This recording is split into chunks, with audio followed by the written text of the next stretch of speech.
anything, did we? Just the syllabus? Okay. So I'm going to start with just a little diagram. I think I drew the same thing in statics, but sort of where we are in the whole world of mechanics, that if you continue doing mechanics type stuff, this is sort of where we sit.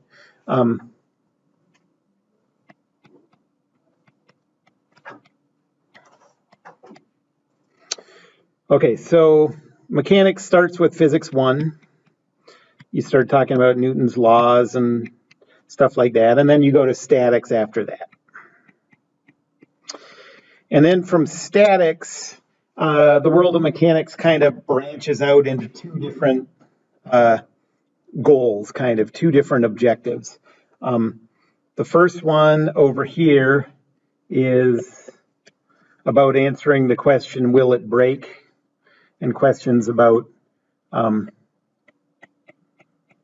deformation, damage, how will a fracture occur? And the first class you get to over here is Deform. That's where we are. So this is us. You are here.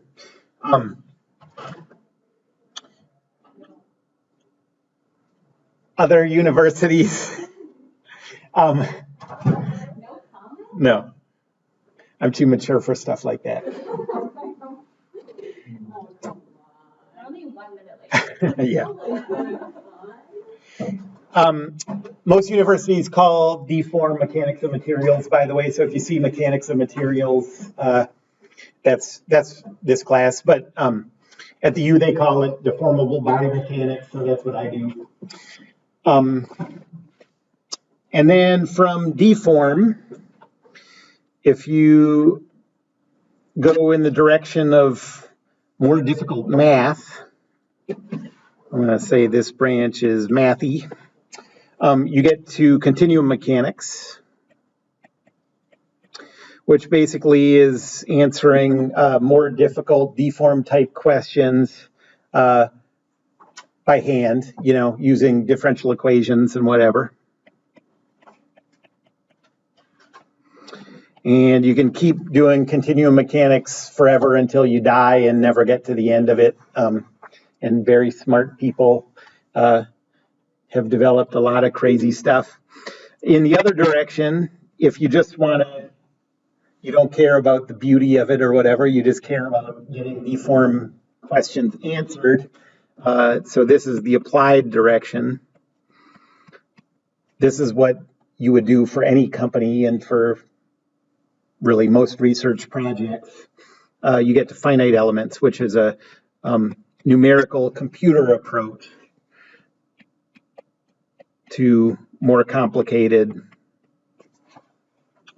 deform type questions, how things will deform, and even the most complicated mathematical continuum mechanics can't do anything even in the ballpark of the complexity of finite elements. So if you're trying to figure out how the body of a car is going to deform in a wreck or something, there's no prayer on earth of doing that by hand, but numerically you can do it. Okay, so that's sort of where we are on the will it break side, and then the other side is how will it move.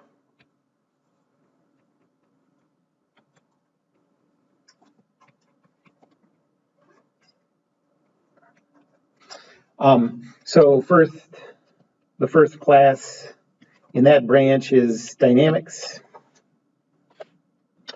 And the first dynamics class you take is based on doing dynamics through Newton's laws, forces and accelerations and moments. And then from there, it branches out in two directions. The first one is more dynamics. I guess this is like solid body, rigid body dynamics. the next step, instead of using Newton's laws, you use energy approaches.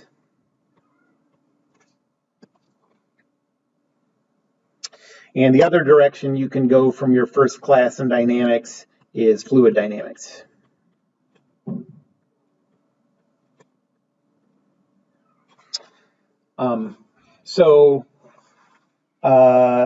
A lot of the people here are taking both of these two at the same time, Deform and Dynamics, the one straight across from it. Those are the ones we teach at Normandale. And then when you transfer, you'll move on to these other ones. Any questions about that? Yeah. I know it is.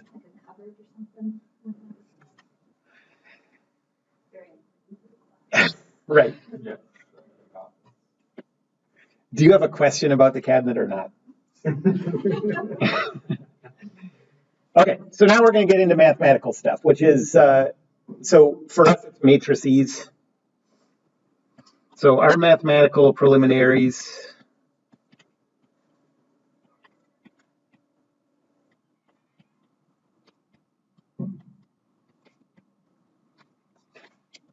are all related to matrix math.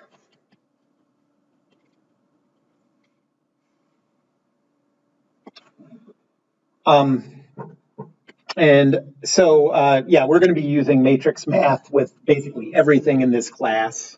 So I want to lay out sort of the basics of that. And early on, you're going to need to get used to entering matrices, doing calculations on matrices in your calculator. You don't want to do this stuff by hand. It's super tedious. Not hard to understand, but too tedious to do by hand. Okay, so yes? Do you know a lot about doing this stuff in like MATLAB? Yeah. And Wolfram Alpha, you can do all this stuff in Wolfram Alpha too. But I guess just practically speaking, you should be able to do some stuff on your calculator too, so you can do it in tests. Okay. Other than that, yeah, sure, MATLAB is fine, Wolfram Alpha is fine. You can do all your homework with that stuff, but you need a calculator for class. Okay, so let's say we have this matrix A.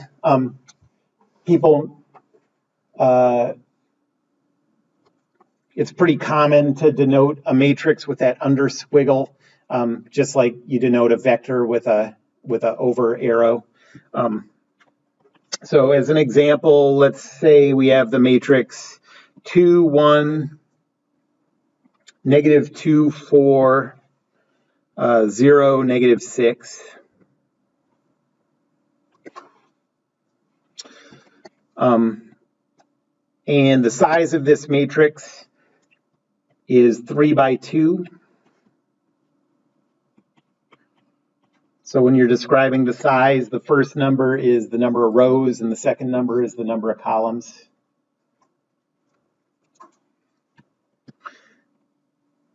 The numbers inside the matrix are called elements.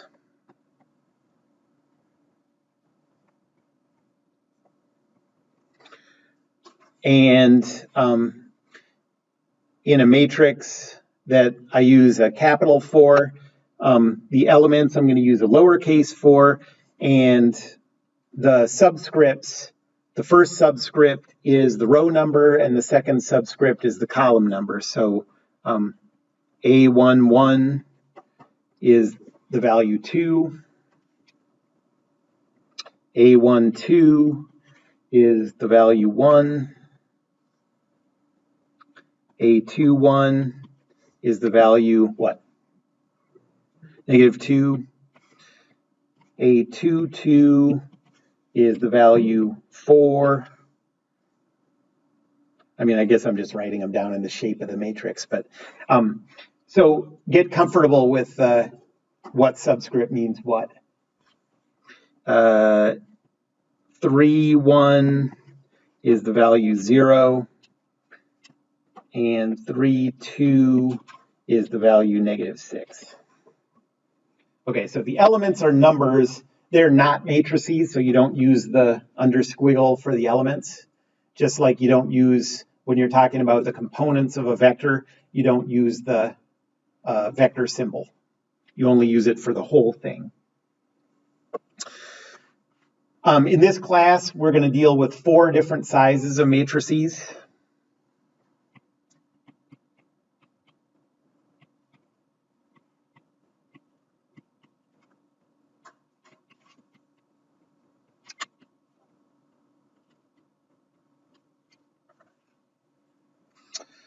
The first one is a 3x1 column matrix.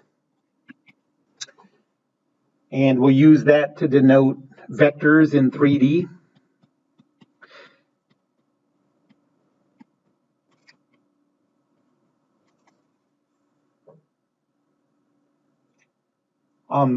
Remember, in statics, we sort of went back and forth between whether we were using our vectors in 2D or 3D.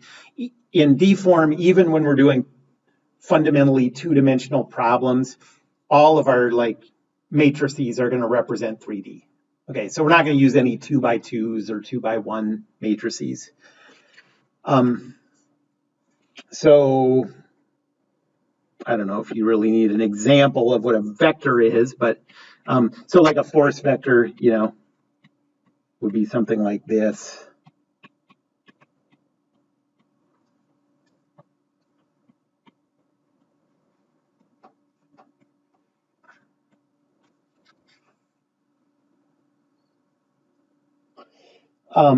So that is a matrix. It's a column matrix, but it represents a vector. And it's sort of a confusing thing that you don't really have to make 100% sense out of yet.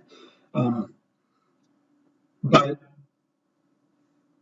a 3x1 column matrix is not necessarily a vector. For something to be a vector, it has to have a certain relationship with changing coordinate systems. And so basically, a vector is something that you can measure, that if you measured it in a rotated coordinate system, the 2 measurements in the different coordinate systems would have a specific relationship. Like, you can imagine if we took that force measurement with a coordinate system that was rotated, those values would be changed in some predictable way, which really comes down to how it interacts with the rotation matrix like we used in statics. A matrix doesn't have anything like that. A matrix is just a list of numbers, The second matrix size we're going to use is 6x1. And this is going to be what we'll call the Voigt form of the stress and the strain.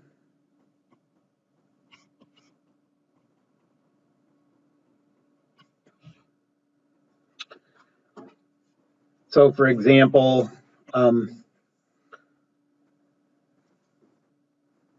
this is the subscript V is for Voigt.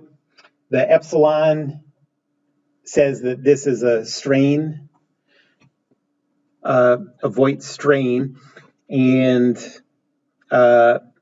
this is just a set of pure numbers. They're going to be small in this class.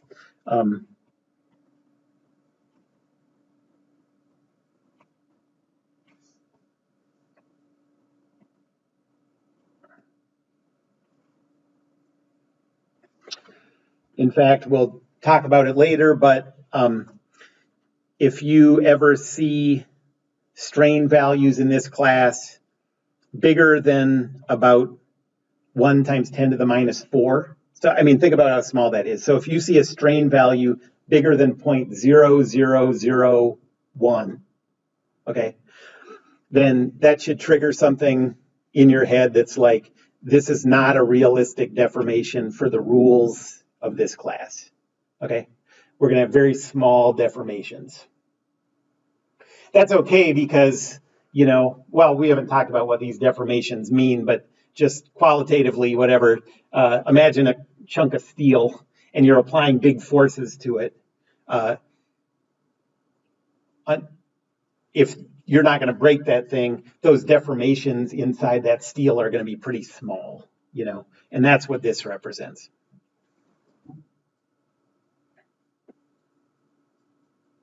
Okay, and then the third one is a 3x3 matrix.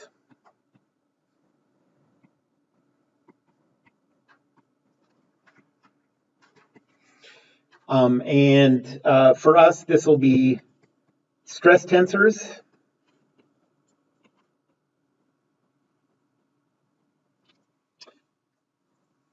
And rotation matrices.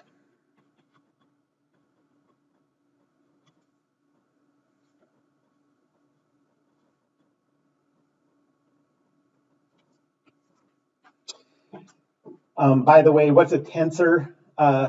So again, you know, like a matrix is just a bunch of numbers. A tensor is something special, the same way a vector is something special. A tensor is like multi-dimension. I don't know how to describe. You know, like what you think of as a matrix that has a number of rows and a number of columns that are both bigger than one. You know. A tensor is the version of that thing that has the specific relationship to coordinate systems that vectors do. Okay, you don't have to know any of that. But an example of a 3x3 matrix we'll see is the stress tensor. It uses the Greek letter sigma, and it would be something like 6 times 10 to the 6, 0, negative 8 times 10 to the 7, 0, 5 times 10 to the 7, negative 2 times 10 to the 6, negative 8 times 10 to the 7, negative 2 times 10 to the 6, and negative 5 times 10 to the 7. And the units are pascals, like pressure. In SI units, so Pascal is the SI units for pressure. Do you remember what that is in broken down into our more familiar SI units? Yes, right. Newtons per meter squared. Yep, exactly. Just like pressure.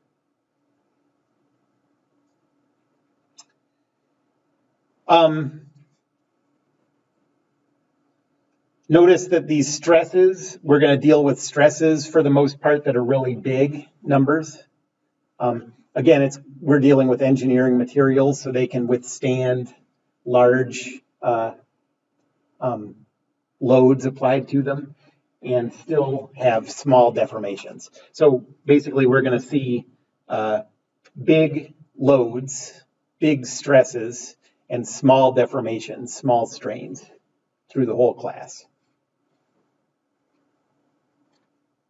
And really through your whole career, unless you're dealing with things other than structural engineering materials. And then the last one, the biggest one, is we'll deal with a 6x6 matrix. There's only one of these, well, I guess two really. The stiffness matrix.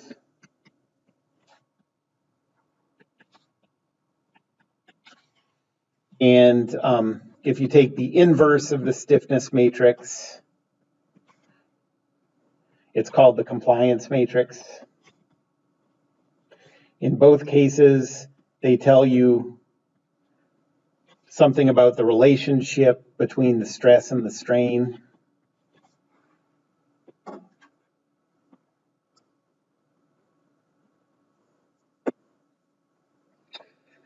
And even though this is 36 values, I'm going to write it out so you see it the first time right now. The stiffness matrix is denoted with a capital E. And for the types of materials that we're going to discuss in this class, so this isn't generally true of stiffness matrices, but it's generally true of the ones we're going to see in this class. It always follows this form.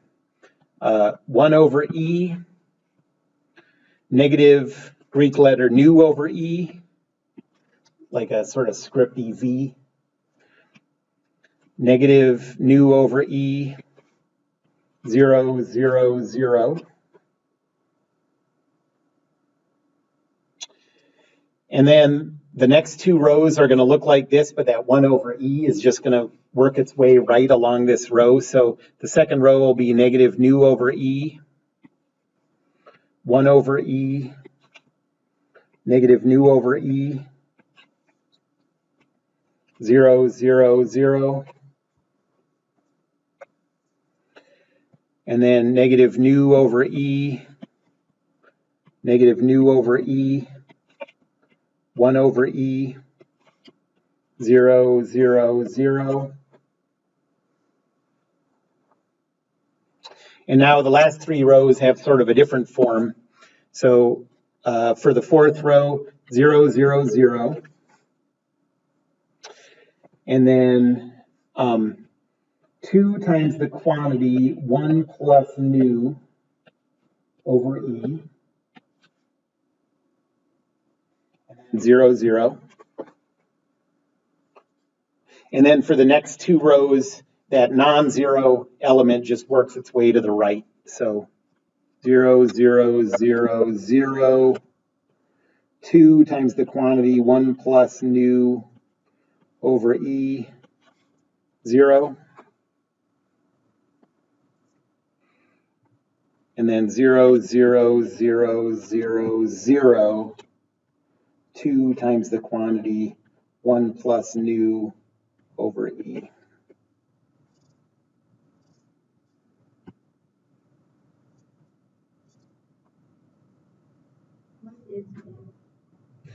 What is new? Not much, dog. What's new with you?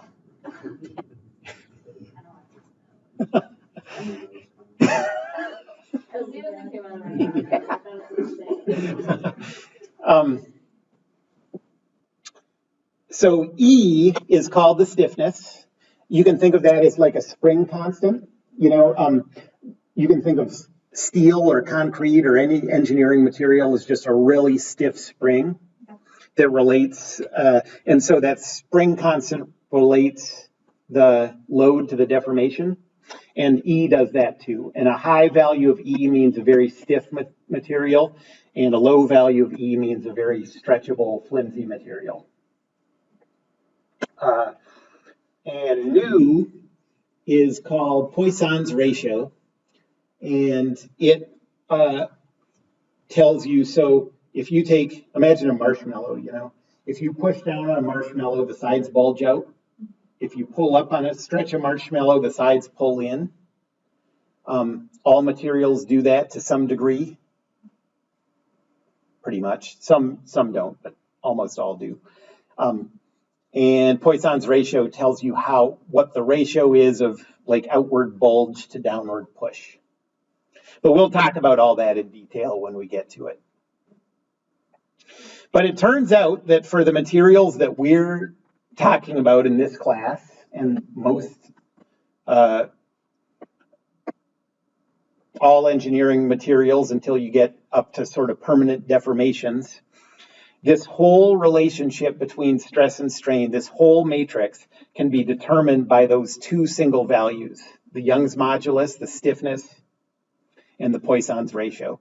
And they're actually really easy to measure experimentally. So it's really nice. You take a lump of steel, or, well, steel, it's already been done, but I suppose, say you have steel that has some new amount of carbon in it or something, and you need to retest this stuff. You stretch it, and you measure the forces, and you measure the deformation compared to the force you're applying to stretch it, and you use that to get Young's modulus, and then you measure the amount of stretch compared to the amount of sucking in on the sides, you know, and you use that for Poisson's ratio. And with that, you have everything you need to fill out this whole matrix that relates deformations to loads at every single point in the body. It's kind of surprising, very useful fact.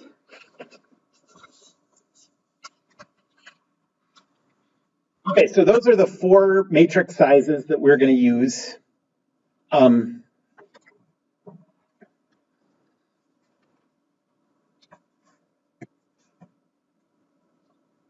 You can see, especially with the 6x6, but also with calculations with the 3x3 matrices, you're not going to want to do this stuff by hand. So you want to get comfortable entering this stuff into your calculator.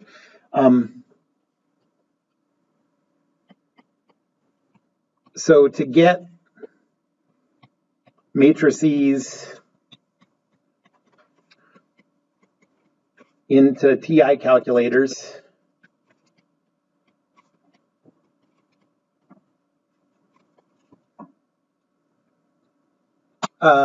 what models do you guys have?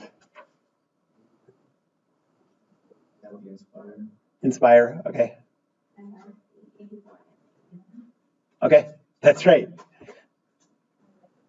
Okay, good. 83s are actually the biggest pain, so that's good news. Yeah.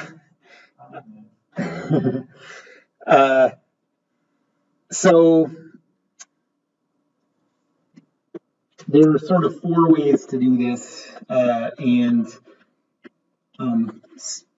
most calculators take more than one of these ways, but so if you have an 84, I believe the way you do it, I think this is the only way to do it, is you go to the matrix button, and then once you're into the matrix environment, you hit edit, and that'll let you enter matrices under a certain matrix variable.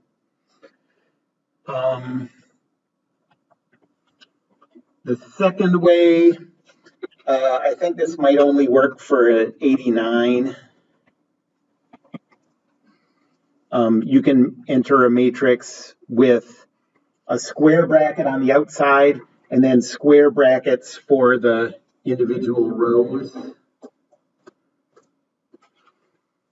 And then columns separate the elements in the rows. So like, whoops. Okay, so this starts the matrix, and then the first row is 2, 1.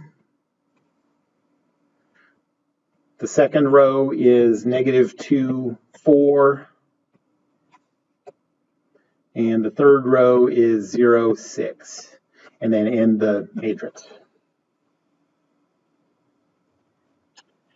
The other way that is a little faster for the 89 is a square bracket for the matrix, and then commas separate the elements for a row, and semicolons separate the rows, each row from one another.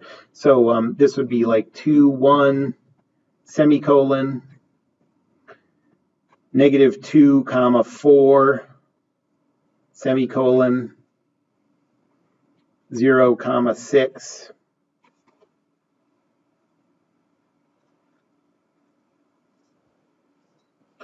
And then fourth, for the inspire, I believe there's a matrix button. And then once you hit the matrix button, you just tell it what size you want based on these things.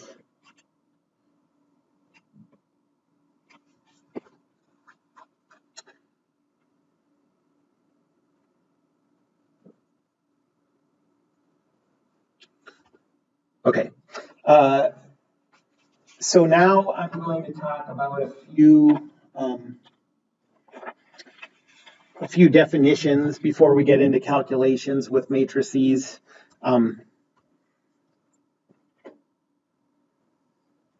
So important definitions.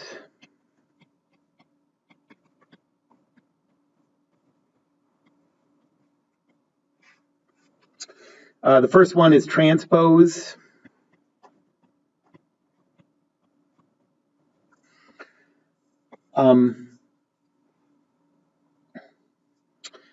So the definition of this is for each I and j value,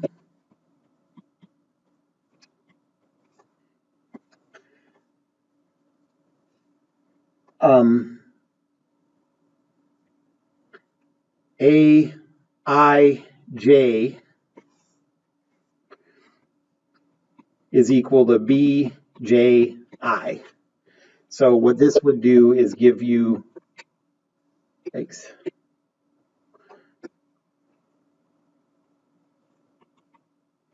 This would give you a matrix B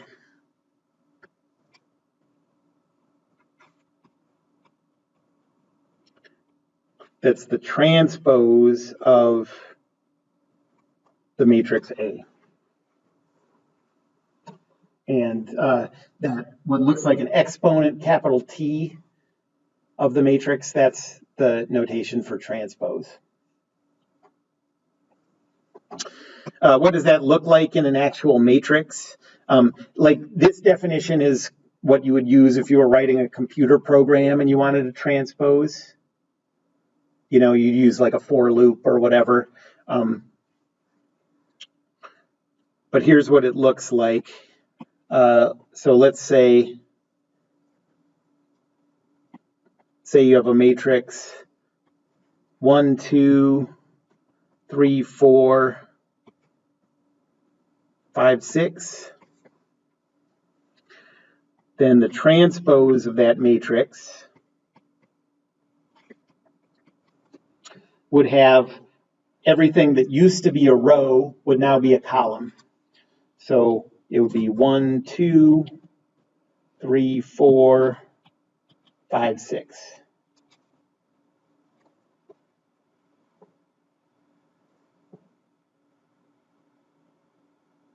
And if you think about like a single element, like let's think about the element 3, 2, like A3, 2, and what that value is in the transpose matrix.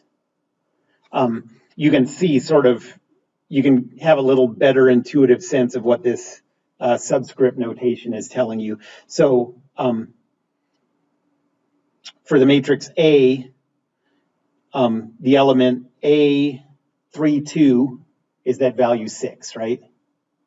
Well, what's the element number corresponding to 6 in this one? 2, 3. Yep. So what happened is those two subscripts just flip locations.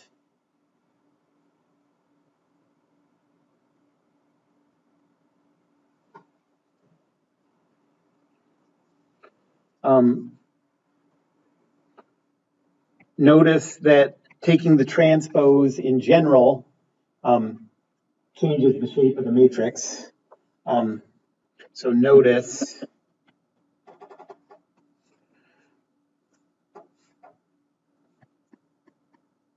that the transpose of an M by N matrix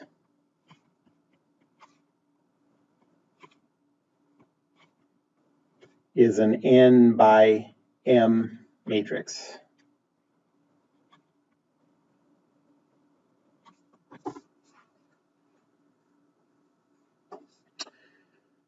I believe that the 84, the 89, and the Inspire, so the TI 84, 89, and Inspire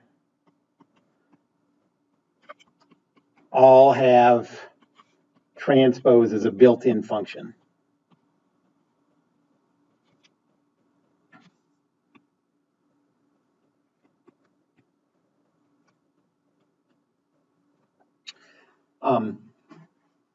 On the 84, to find that, I think you go to matrix and then you go to math once you're in the matrix environment. And if you scroll down, you see that little t exponent somewhere. Okay. For the 89, you go to catalog, I think. You can also go to map. Go to matrix. Go to math. Oh, okay. The second 5. Yeah. And there's a little T on the first option. Okay.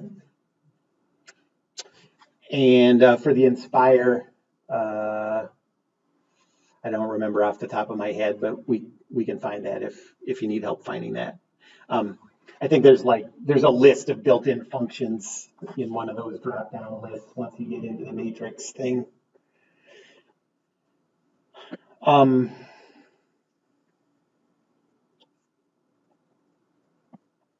Okay, the next definition we need is a square matrix.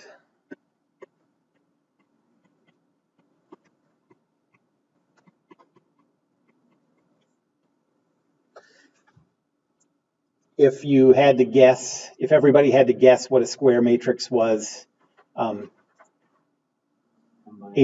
of you would be correct, you know. It just means that the number of rows and the number of columns are the same. The matrix looks like a square. So same number of rows and columns.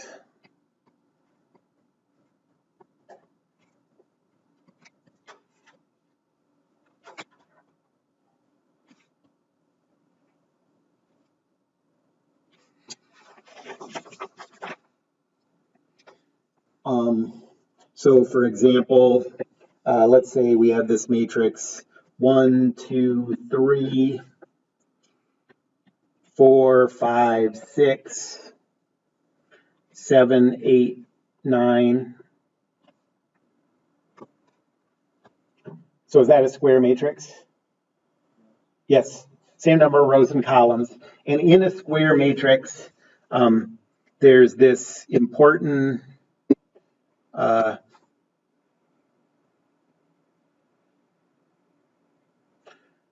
those three elements right there are important.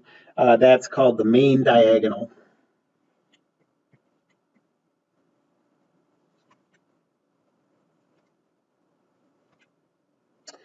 That doesn't exist for non-square matrices.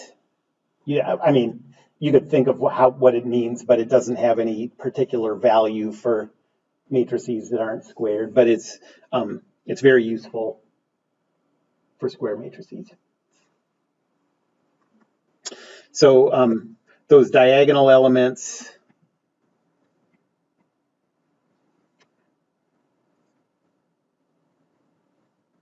are the ones where I is equal to j. You know, the elements 1, 1, 2, 2, and 3, 3 in this case. And the off diagonal elements, the ones that aren't on the main diagonal,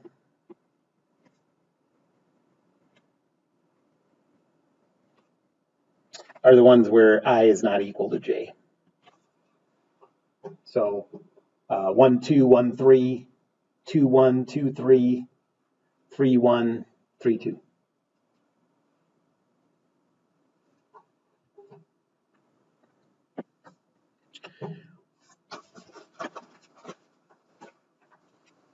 And then the last definition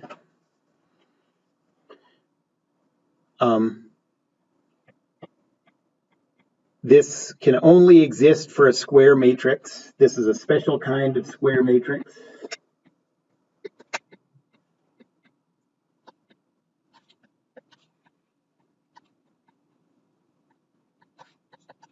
And that is a symmetric matrix.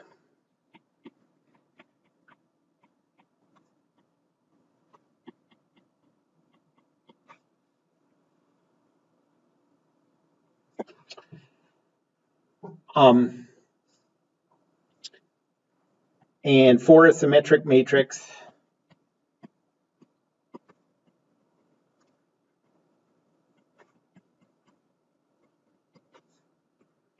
the matrix is equal to its transpose.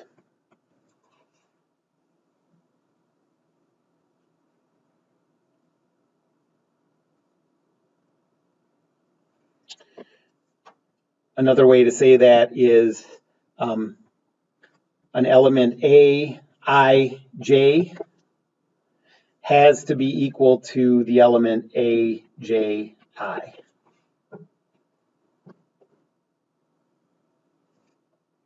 Okay, so let's see what that looks like.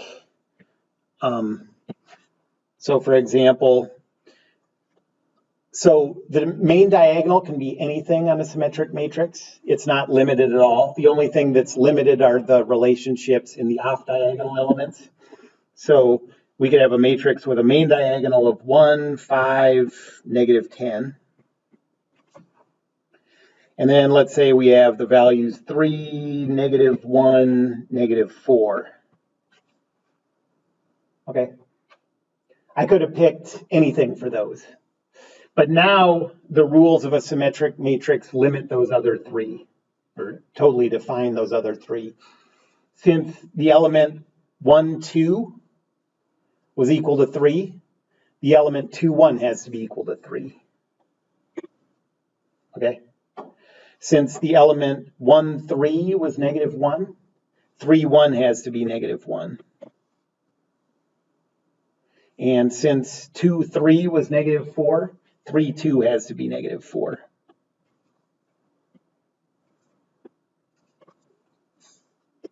Okay, so you got these that aren't accountable to anything. But this has to be this. This has to be this.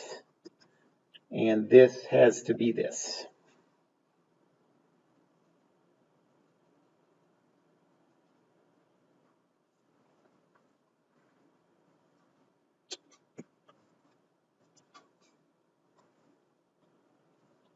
Let's look back at a couple of the matrices I showed you before, and we're going to see that these symmetric matrices are going to be popping up a lot.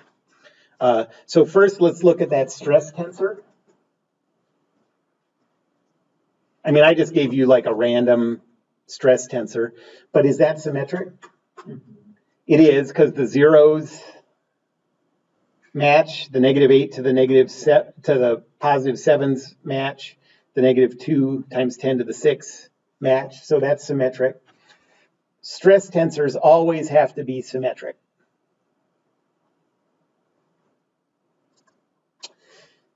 And then what about the stiffness matrix?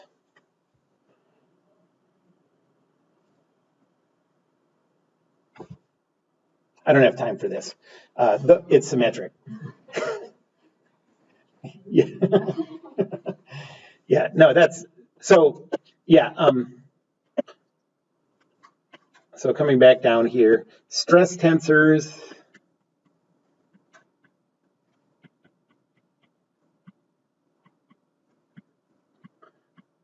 and stiffness matrices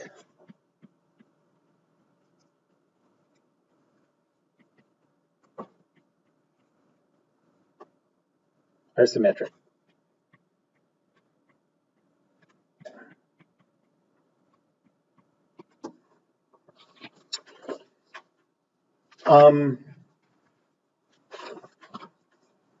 There are two important facts about symmetric matrices.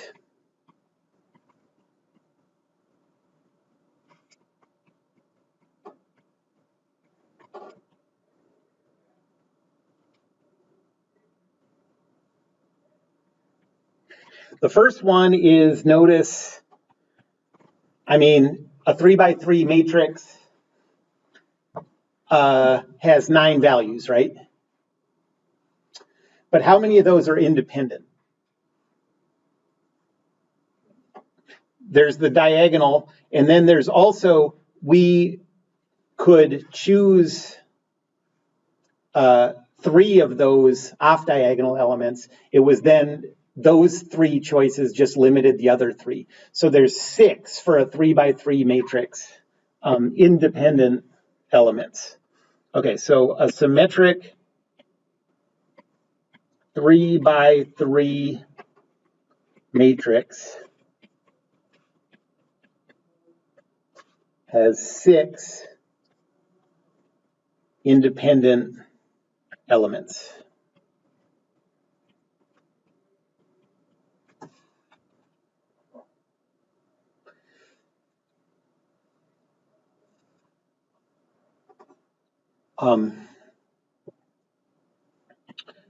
So we can write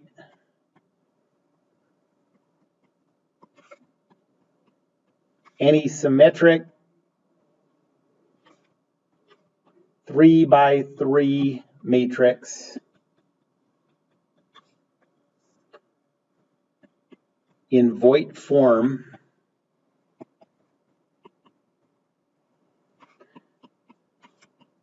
as a 6 by 1 matrix. Okay, so that's what that Voigt form is. It's just basically listing out all the independent values.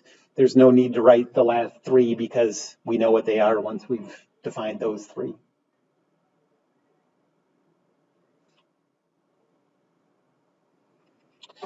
And the second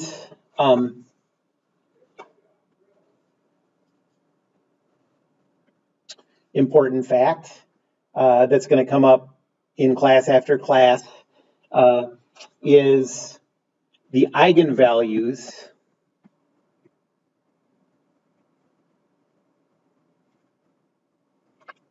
of a symmetric matrix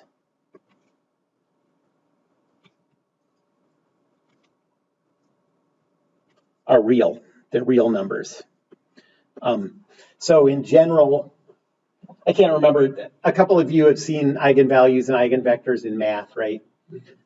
In general, eigenvalues are complex, but if you're taking the eigenvalues of a symmetric matrix, they're real numbers.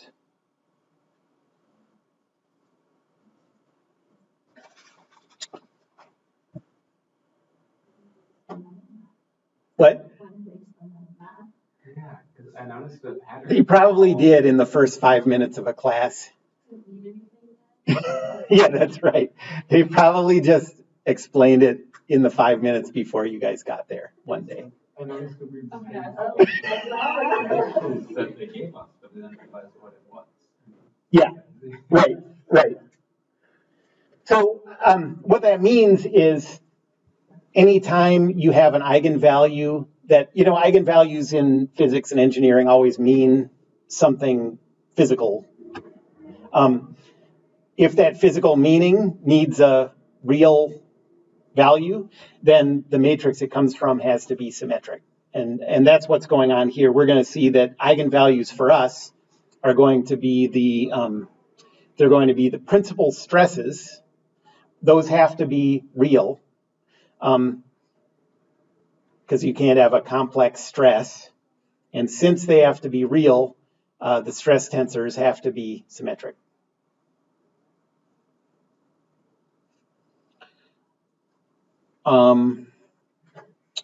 Okay, any other questions?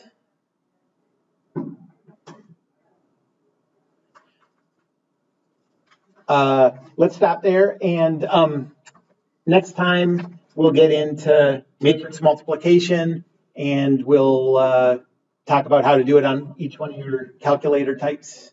And then we're getting pretty close to the point where we can stop talking about math and start talking about, physics or whatever, engineering.